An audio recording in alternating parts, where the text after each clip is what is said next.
Kejriwal model इस देश को किस प्रकार से खोखला करता जा रहा है, आज आपको इसकी एक झलक दिखला देता हूं। इस वीडियो को देखकर और सुनकर आप सिहर न जाएं तो कमेंट में जरूर बताइएगा, और अगर आप सहमत हो तो इस वीडियो को उन राज्यों के लोगों तक जरूर पहुंचाइएगा जहां केजरीवाल की महत्वाकांक्षा जोर मार रही है। याद रखिए, 90 के दशक में जो हाल कश्मीर का था वही हाल आज पंजाब का होता जा रहा है। केजरीवाल ने दिल्ली में मुस्लिम कट्टरपंथियों को सत्ता में शामिल करके जिस प्रकार आजादी के बाद सबसे बड़ा दंगा होने दिया, वैसा ही माहौल आज पंजाब में बनता जा रहा है और छोटी छोटी घटनाएं इस ओर इशारा भी कर रही हैं। किसी भी दिन हालात बेकाबू हो सकते हैं और याद रखिए, तब केजरीवाल जी बचाने नहीं आएंगे। ये जो फ्री के ढकोसले वादे हैं ना, जिनकी आस हम सब लगाए बैठे हैं, वो भी तो तभी पूरे होंगे ना जब आप चैन से अपने घरों में रह पाएंगे। और कुछ लोग तो ये भी सोचते हैं कि इतना सारा वादा किया है तो कुछ तो होगा, लेकिन भैया ये तो तब होगा ना जब आप अपने घर में रहेंगे। जब हालात ही नहीं रहेंगे ऐसे और सीन ही बदल जाएगा, तब आप क्या करेंगे? आज के इस वीडियो में इसी की जानकारी दूंगा। साथियों नमस्कार, मैं हरिश्चंद्र बर्णवाल। आज पंजाब में जिस प्रकार से केजरीवाल के दिल्ली मॉडल को अपनाया जा रहा है, उससे वहां पर अराजकता और विध्वंस की जमीन तैयार की जा रही है। आप याद रखिए, दिल्ली में जब यही पंजाब के किसान धरने पर बैठे थे तो केजरीवाल ने अपना समर्थन देते हुए अपनी पूरी सरकार को लगा दिया था। इनके मंत्रिमंडल के लोग वहां पानी पिलाने और खाना खिलाने तक का जिम्मा उठाए बैठे थे, वो लोग कर रहे थे। लेकिन आज जब वही किसान पंजाब में आंदोलन कर रहे हैं तो केजरीवाल की जो पंजाब सरकार है ना, वो उसकी पुलिस सख्ती कर रही है, क्योंकि सरकार का संदेश है ना, लाठियां बरसा रही हैं और किसानों को गिरफ्तार किया जा रहा है। आप रिपोर्ट देखिए, ये सब क्यों किया जा रहा है। ये किसान उस शराब फैक्ट्री को बंद करने की मांग कर रहे हैं, जिसकी वजह से उनके खेतों को नुकसान पहुंच रहा है। आप समझिए, तब तो एमएसपी और तमाम चीज़ों की मांग थी, यहां तो खेत बचाने के लाले पड़ रहे हैं। और आप रिपोर्ट देखिए, फिरोजपुर के जीरा तहसील के मंसूरवाल गांव के किसान मालब्रोस इंटरनेशनल लिमिटेड के खिलाफ 5 महीने से, आज से नहीं 5 महीने से धरना प्रदर्शन कर रहे हैं। लेकिन किसानों की आवाज़ को दबाने के लिए उन्हें गिरफ्तार कर लिया गया।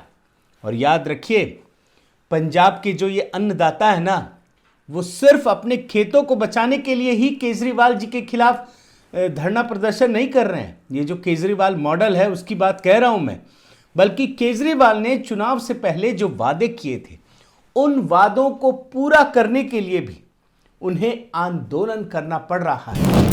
अब जो ये वादे हैं वो क्या हैं? इनमें फसलों के लिए एमएसपी के अलावा, जो एमएसपी के वादे मैं तो कई वीडियो आपको दिखा चुका हूं, इसमें आज केजरीवाल को उन वीडियो को नहीं दे रहा हूं क्योंकि वीडियो बहुत बड़ा हो जाएगा। लेकिन आप देखिए, इसमें एमएसपी के वादे के साथ कई अन्य वादे शामिल हैं। और ये वादा पूरा न होने की सूरत में किसानों ने क्या किया है ये भी आप समझ लीजिए। आज जो पंजाब के लोग हैं ना, वो सब के सब भुगत रहे हैं। किसानों ने राज्य के सभी टोल प्लाजा को बंद करवा दिया है। और इसमें कौन कौन से हैं आप देखिए, अमृतसर, तरन तारण, फिरोजपुर, फजिल्का, मोगा, जालंधर, कपूरथला, राज्य के सभी जो बचे हैं ना वो भी करने वाले हैं। और केजरीवाल ने पंजाब चुनाव के दौरान किसानों को एमएसपी से लेकर के और घूम घूम करके क्या वादा कर रहे थे, आपके सारे जो कर्ज है ना माफ कर दिए जाएंगे। हर चुनावी सभा में बोल रहे थे और किसानों को बड़ी उम्मीद थी। लेकिन क्या हुआ? खेती को फायदे का धंधा बनाने की बात कही थी, ये भी मैंने आपको बाइट सुनाई थी केजरीवाल जी की। आज स्थिति एकदम उलट है। और आज जब किसान अपने खेतों को बचाने के लिए, अपने फसलों को बचाने के लिए और वादों को पूरा करने का दबाव बना रहे हैं, तब यही जो मुख्यमंत्री है ना, उन किसानों की और संगठन की आलोचना कर रहे हैं। और मुख्यमंत्री जो भगवंत मान है, उनकी हालत तो आप इस बात से भी समझ सकते हैं कि उन्हीं के घर के बाहर किसान धरने प्रदर्शन पर बैठ गए थे। अब पंजाब में केजरीवाल मॉडल में थोड़ा सा आगे बढ़िए। यहां के किसान खुद को परेशान और ठगा हुआ तो महसूस कर ही रहे हैं। इसके अलावा जो पंजाब के गांव-गांव है, वहां अवैध शराब का धंधा बहुत तेजी से फल फूल रहा है। ये अभी के हालात हैं।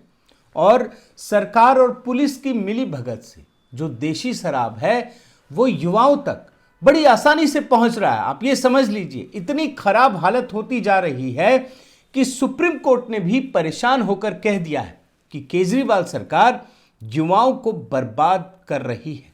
और पंजाब की जो केजरीवाल सरकार है ना, आम आदमी पार्टी की सरकार, उसे बिहार में देशी शराब से हो रही मौतों से सुप्रीम कोर्ट ने सबक लेने को कहा है। अभी तो बड़ा ये मुद्दा आया था ना कि पंजाब सरकार पता नहीं कौन कौन सी चीज़ें बता रही हैं, लेकिन स्थिति ये कि सुप्रीम कोर्ट को ये बताना पड़ रहा है कि आप सबक लीजिए, देखिए बिहार में क्या हो रहा है। लेकिन ना तो भगवंत मान और ना ही केजरीवाल को फुर्सत है कि कोई ठोस कार्रवाई की जाए। ये है पंजाब की स्थिति देशी शराब को लेकर। वैसे सत्ता मिलने के बाद केजरीवाल जी को इस बात की चिंता कहाँ होती है। उन्होंने तो वोट पाने के लिए जो मुफ्त की रेवड़ी है ना, उसका वादा करके एक तरीके से पिटारा खोलकर युवाओं, महिलाओं, किसानों सबका वोट ले लिया।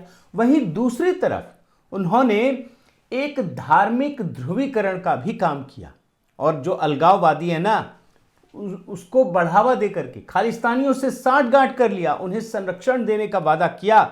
आज पंजाब में आप देखिए, पुलिस और सरकार की सुरक्षा में जो खालिस्तानी समर्थक है वो शहरों में प्रदर्शन करते हैं।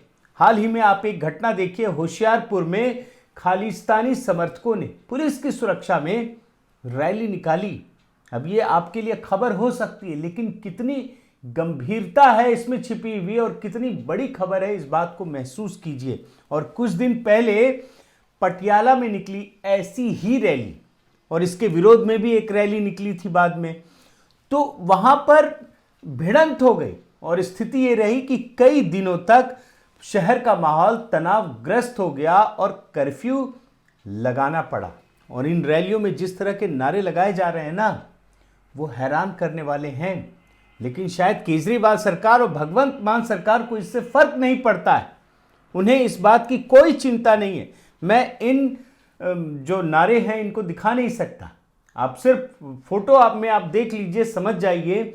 जब आप YouTube, क्योंकि YouTube की पॉलिसीज की वजह से आपको नहीं दिखा रहा हूं, लेकिन सोशल मीडिया में बड़ी ही आसानी से आप इसे देख सकते हैं। और पूरे पंजाब में ये स्थिति है। जो खालिस्तान के समर्थक हैं उनके हौसले बुलंद हैं, वो खुलेआम कहीं पे भी घूम रहे हैं। और एक मैं विशेष तौर पर जिक्र करना चाहता हूं, आप ये देखिए, अमृतपाल सिंह, ये एक युवा हैं और कट्टरवादी सोच है इनकी। ये भिंडरा वाले की तरह से कपड़े पहनते हैं जनाब, और वैसे ही आग उगलते हैं, लेकिन सरेआम पंजाब की सड़कों पर ये शख्स आराम से घूमता है। और याद रखिए, ये कहां से, ये आम आदमी पार्टी की सरकार बनने के बाद ये दुबई से सीधा पंजाब पहुंचा है। अमृतपाल सिंह के बारे में थोड़ी और जानकारी आपको देता हूं। ये व्यक्ति वारिस पंजाब दे का मुखिया है, और ये वारिस दे जो संगठन है, ये किसान आंदोलन में हिस्सा लेने वाले दीप संधू का है, जिसके आंदोलन में मौत हो गई। और इसी संगठन के नाम पर यह राज्य में युवाओं को धर्म के नाम पर ट्रांसफॉर्म करता है, पैदल यात्रा कर रहा है, और वो भी पुलिस के संरक्षण में है। अब जरा आप समझिए कि एक अलगाववादी शख्स अपनी सोच के साथ पूरे राज्य में भ्रमण कर रहा है, यात्रा कर रहा है, लोगों से मिल रहा है। और ये कैसे संभव है, इस बारे में जब केजरीवाल सरकार के लोगों से, पंजाब में सत्ता में बैठे नेताओं से सवाल पूछा जाता है, तो वो अनसुना कर देते हैं सवाल को, आप जवाब नहीं देते। और याद रखिए, भले ही केजरीवाल पंजाब में कोई वादा पूरा कर रहे हो या ना कर रहे हो, लेकिन खालिस्तानियों को संरक्षण देने का, सांठगांठ का जो एक तरीके से अंदरूनी वादा था ना, वो खुलकर पूरा कर रहे हैं। और केजरीवाल अराजकता का नया प्रयोग कर रहे हैं, जिसका अंजाम भी वो अच्छी तरह से जानते हैं, लेकिन सत्ता के लालच में अनजान बने हुए हैं। और केजरीवाल के इस मॉडल के जरिए पंजाब में अराजकता की जमीन तैयार करने में कोई कोर कसर बची हुई थी। अगर आपको लगता है कि अब भी कुछ बचा हुआ है, तो वो भी पूरा कर दिया जा रहा है। और कैसे, आपको एक उदाहरण देता हूं कि पंजाब का खजाना खाली होता जा रहा है। पंजाब में कितने वादे केजरीवाल जी ने किए थे, उसमें कितने वादे पूरे हो गए? बहुत सारे वादे तो अब तक पूरे ही नहीं हुए। आप समझिए, बिजली को लेकर था, ढोल पीट रहे हैं, लेकिन सच्चाई क्या है? शर्तों के साथ एक बहुत कम आबादी को उसका लाभ मिल रहा है। दूसरा, महिलाओं को 1,500 रुपया देने का आपको पता है, अब तो उसकी चर्चा भी नहीं होती है।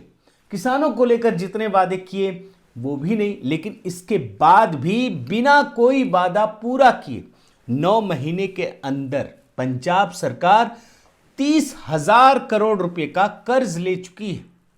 बड़े ध्यान से सुन लीजिए, 30,000 करोड़ रुपए का कर्ज ले चुकी है, जबकि फ्री का रेवड़ी भी ठीक से बांटना शुरू नहीं किया है। यानी सरकार की आमदनी के साधन खत्म होते जा रहे हैं और खर्च बढ़ता चला जा रहा है। साथियों, जो राज्य कांग्रेस के राज में पाकिस्तान प्रायोजित आतंकवाद के दंश को झेल चुका है, वो राज्य आज केजरीवाल मॉडल में घुटने को अभिशप्त है। और याद रखिए, इस केजरीवाल मॉडल में जिस तरीके से अराजकता और तमाम विध्वंस के खाकों के साथ आगे बढ़ रहा है, उसमें सबसे ज़्यादा नुकसान किसको होना है? सबसे ज़्यादा नुकसान पंजाब की आम जनता को होना है। और ये जो देश का पूरा लेफ्ट लिबरल गैंग है ना, वो प्रधानमंत्री मोदी के विरोध में कुछ भी कर गुजरने को तैयार है। उसमें चुप्पी छाई हुई है। पंजाब के हालात वो भी देख रहे हैं। पंजाब में अलगाववाद की भावना किस प्रकार से बढ़ाई जा रही है, उसे शह दी जा रही है, ये भी लेफ्ट लिबरल गैंग अच्छी तरह से देख रहा है, इसके अंजाम को भी समझता है। लेकिन मोदी के विरोध में, प्रधानमंत्री मोदी के विरोध में वो भी चुप्पी साधे बैठा है। और याद रखिए, जिस प्रकार 90 के दशक में कश्मीर में जो हाल हुआ और उस पर भी सबने चुप्पी साध ली थी, ये एक बहुत बड़ी विडंबना है दोस्तों। आप याद रखिए कि जिस तरीके से कश्मीर में इन्होंने चुप्पी साध ली थी, वैसी ही चुप्पी पंजाब में बिगड़ते माहौल के बीच भी देखने को मिल रही है। बहुत बहुत धन्यवाद। आपसे निवेदन है साथियों कि आप मेरे इस चैनल को ज़रूर सब्सक्राइब कीजिए, लाइक कीजिए, शेयर कीजिए, कमेंट कीजिए और इस बेल आइकन को प्रेस करना मत भूलिएगा। नमस्कार।